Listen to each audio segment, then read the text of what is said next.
Tribun Gayo. Saudaraku, Menteri Sosial Republik Indonesia Tri Risma hari ini menyerahkan bantuan secara simbolis untuk korban banjir bandang di Desa Rambung Teldak, Kecamatan Darul Hasanah, Kabupaten Aceh Tenggara pada hari ini Selasa, 8 November 2022.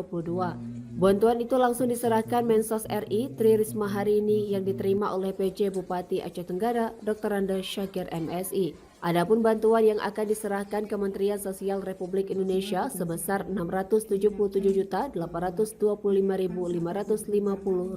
Sementara itu PJ Bupati Aceh Tenggara Dr. Randa Syakir MSI mengatakan musibah banjir terjadi di 9 kecamatan di 32 desa. Korban banjir terdampak 198 kepala keluarga atau KK, 42 KK mengungsi. Selain itu fasilitas yang rusak 8 jembatan, 81 rumah rusak berat dan rusak ringan, 3 sekolah yang terdiri dari SD, TK, dan PAUD, serta instalasi air bersih milik PDAM Tirta Agara. Usai menyerahkan bantuan, rombongan Mensos RI Tri Risma hari ini singgah ke Pendopo dan melanjutkan perjalanan darat menuju Medan sekitar pukul 15.30 waktu Indonesia Barat. Dan pada Rabu 9 November 2022 akan melakukan kunjungan ke Aceh Tamiang untuk melihat kondisi banjir. Dari Aceh Tenggara, Asnawi Lui, Tribun Gayo.